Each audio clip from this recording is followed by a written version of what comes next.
best way I can describe it is a drug. Once you're on the line, it's got you, you're hooked, and there's no way out of it.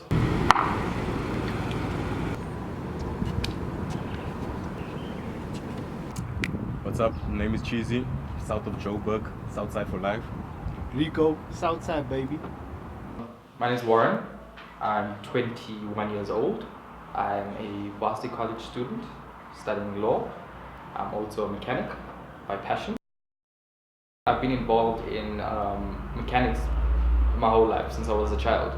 As soon as I could pick up a screwdriver, I started taking things apart to see, how they work, why they work the way they do, and what happens if it breaks. My father was the main man that influenced me into car modifications.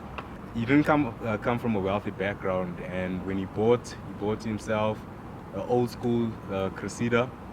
I remember the car as a young kid. In racing, I've been involved ever since I could actually reach the pedals in a car. I used to race without a license before I had a license. Before I had a car, I used to use other people's car or steal my parents' car to go and race. So I've been involved for quite a few years. You could say I've been involved for about 15 years. You want your car to kind of represent you and what you about? Racing is a big part of a South African culture.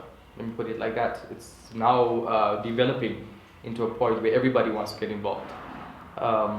A lot of people that I know, most of the people I know are involved in racing, and the way we see it is that we're one big happy family. We do give each other a bit of a hard time, but at the end of the day we respect what you guys have done. Unfortunately, South Africa or Joburg mainly does not have the resources for us to do it all the time or how we'd like to do it.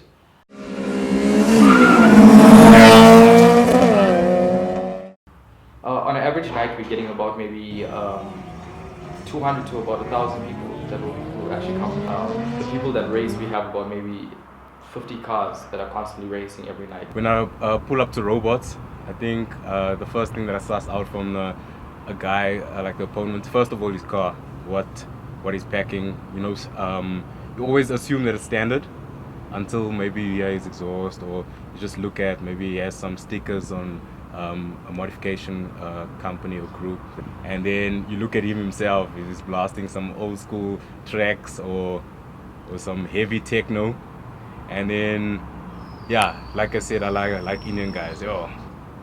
I love Indian guys. You just have to pull up next to them and hit a couple revs, and then they're ready to go. The process is you bring your car, you line it up in your race. That's talking from an illegal racing perspective. It's just your driving needs to be really good though to be able to handle a car with a lot of power, and obviously you get that over the years of racing and driving. I like you see them Kasi boys with the philosophies and shit. Yeah, that's in my league. 1.6, 1.4. Shit, I leave you in the dust, nigga.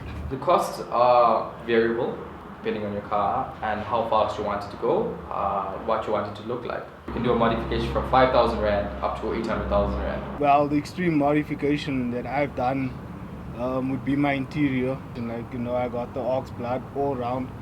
Got some suede in it as well.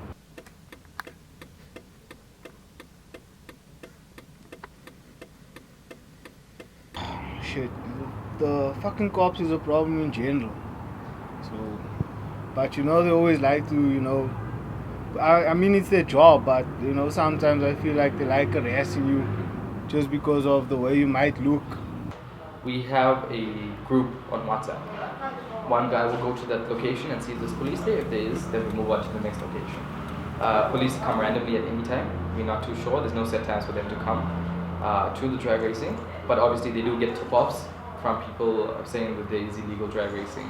And our relationship with the police is, to say the least, horrible. They don't treat us with respect. But there's been a couple of occasions where they actually pull me over to compliment me on the car and stuff, you know what I'm saying?